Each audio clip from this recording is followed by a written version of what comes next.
जय श्री कृष्णा। आज मैं श्रीमद् भगवद गीता महात्म का 12वां अध्याय भक्ति योग आपको सुना रही हूँ।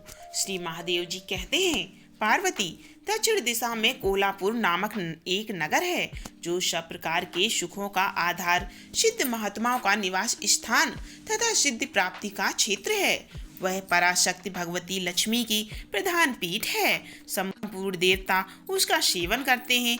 वह पुराण प्रसिद्ध तीर्थ भोग और मोक्ष प्रदान करने वाला है। वहाँ करोड़ों तीर्थ और शिवलिंग है। रुद्र गया भी वहाँ है। वह विशाल नगर लोगों में बहुत विख्यात है। एक दिन कोई युवक पुरुष नगर में आया।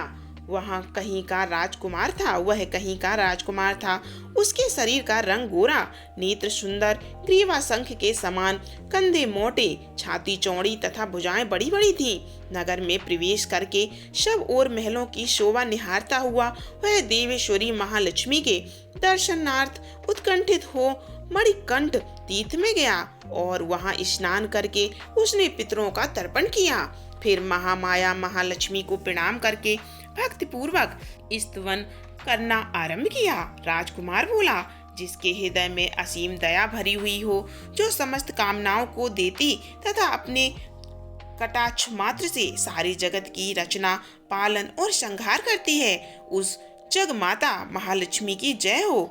जिस शक्ति के सहारे उसी के आदेश के अनुसार परमेष्ठी ब्रह्मा सृष्टि रचते हैं, भगवान अच्युत जगत का पालन करते हैं तथा भगवान रुद्र अखिल विश्व का संहार करते हैं, उस सृष्टि पालन और संहार की शक्ति से संपन्न भगवती पराशक्ति का मैं भजन करता हूँ। कमले योगी जन तुम्हारे कमल चरणों का चिंतन करते रहते हैं। कमलाए, तुम अपनी स्वाभाविक सत्ता से ही हमारे समस्त इंद्रिय गोचर विषयों को जानती हो।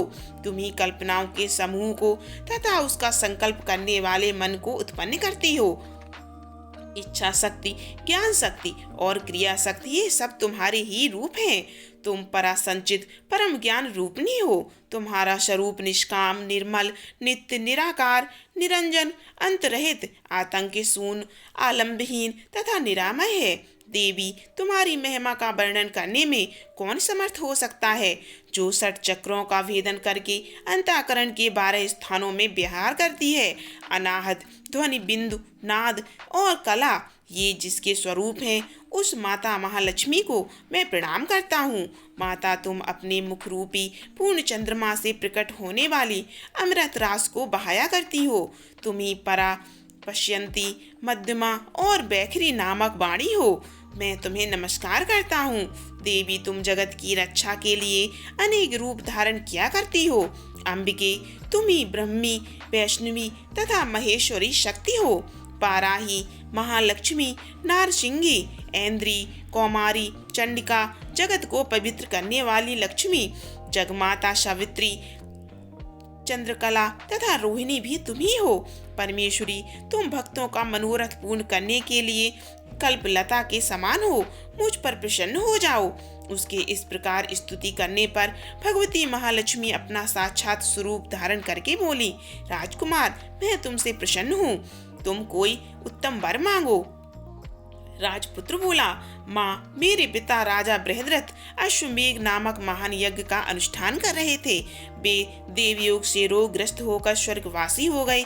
इसी बीच में यूप में बंधे हुए मेरे यज्ञ संबंधी घोड़े को जो समूची पृथ्वी की परिक्रमा करके लौटा था, किसी ने रात्रि में बंधन काट कर कहीं अन्यत्र पहुंचा दिया। उसकी खोज में मैंने कुछ लोगों को भेजा था, किंतु वे कहीं भी उसका पता ना पाकर जब खाली हाथ लौट आए, तब मैं ऋतुज्यों से आज्ञा लेकर तुम्हारी शरण में आया हूँ।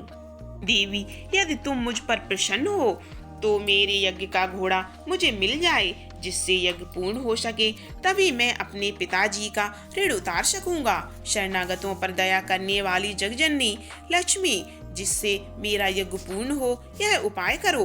भगवती लक्ष्मी ने कहा, राजकुमार, मेरे मंदिर के दरवाजे पर एक ब्राह्मण रहते हैं, जो लोगों में सिद्ध समाधि के नाम से विख्यात हैं। वे मेरी आज्ञा से तुम्हारा सब काम पूरा कर देंगे। महालक्ष्मी के इस प्रकार कहने पर राजकुमार उस स्थान पर आए जहाँ सिद्ध समाधि रहते थे। उनके चरणों में प्रणाम करके राजकुमार चुपचाप हाथ जोड़कर खड़े हो गए। तब ब्राह्मण ने कहा, तुम्हें माताजी ने यहाँ भेजा है। अच्छा देखो, अब मैं तुम्हारा सारा अभीष्ट कार्य सिद्ध करता हूँ। यूं कहकर मंत्र वेदता ब्राह्मण ने सब देवताओं को वहीं खींचा। राजकुमार ने देखा, उस समय सब देवता हाथ जोड़े थर थर कांपते हुए वहां उपस्थित हो गए। तब उन श्रेष्ठ ब्राह्मण ने समस्त देवताओं से कहा, देवगण, इस राजकुमार का अश्व जो यज्ञ के लिए निश्चित हो चुका था, रात में देवेंद्र इंद्र ने चुराकर अन्यंत्र पहुंचा दिया है, उसे शीघ्र लाओ। तब देवताओं ने मुनि के कहने से यज्ञ का घोड़ा लाकर दे दिया। इसके बाद उन्होंने उन्हें जाने की आज्ञा दी। देवताओं का आकर्षण देखकर तथा खोए हुए अश्व को पाकर राजकुमार ने मुनि के चरणों में प्रणाम करके कहा, महर्षि, आपका ये सामर्थ्य आश्चर्यजनक है। आप ही ऐसा कार्य कर सकते हैं, दूसरा कोई नहीं। ब्राह्मण, मेरी प्रार्थना सुनिए। मेरे पिता राजा बृहदत्त अश्वमेघ यज्ञ का अनुष्ठान आरंभ करके देवयोग से मृत्यु को प्राप्त हो गए। अभी तक उनका शरीर तपाए हुए तेल में सुखाकर मैंने रख छोड़ा है। आप उन्हें पुनः जीवित कर दीजिए। यह सुनकर महामुनि ब्राह्मण ने किंचित मुस्कुराकर कहा, चलो, वहाँ यज्ञ मंडप में तुम्हारे पिता मौजूद हैं, चलें। तब सिद्ध समाधि ने राजकुमार के साथ वहां जाकर जल अभिमंत्रित किया और उसे शव के मस्तक पर रखा। उसके रखते ही राजा सचेत होकर उठे। फिर ब्राह्मणों को देखकर पूछा, धर्म स्वरूप आप कौन हैं? तब राजकुमार ने महाराज से पहले का सारा हाल कह सुनाया। राजा ने अपने को पुनः जीवन दान देने वाले ब्राह्मण को नमस्कार करके पूछा, ब्राह्मण, किस पुण्य से आपको यह अलौकिक शक्ति प्राप्त हुई है? उनके यूं कहने पर ब्राह्मण ने मधुर वाणी में कहा, राजन, मैं प्रतिदिन आलस्य रहित होकर गीता के 12वें अध्याय का जप करता हूँ। उसी से मुझे ये शक्ति मिली है जिससे तुम्हें यह जीवन प्राप्त हुआ है।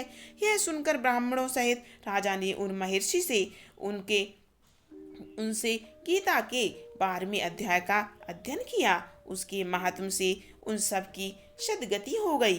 दूसरे जीव भी उसके पाठ से परम मोक्ष को प्राप्त हो चुके। श्रीमद् भगवद गीता महात्म का 12वां अध्याय यही समाप्त होता है। 13 अध्याय सुनने के लिए चैनल को सब्सक्राइब करें, वीडियो को लाइक जरूर करके जाइएगा। फिर मिलते हैं अगली पार्ट में।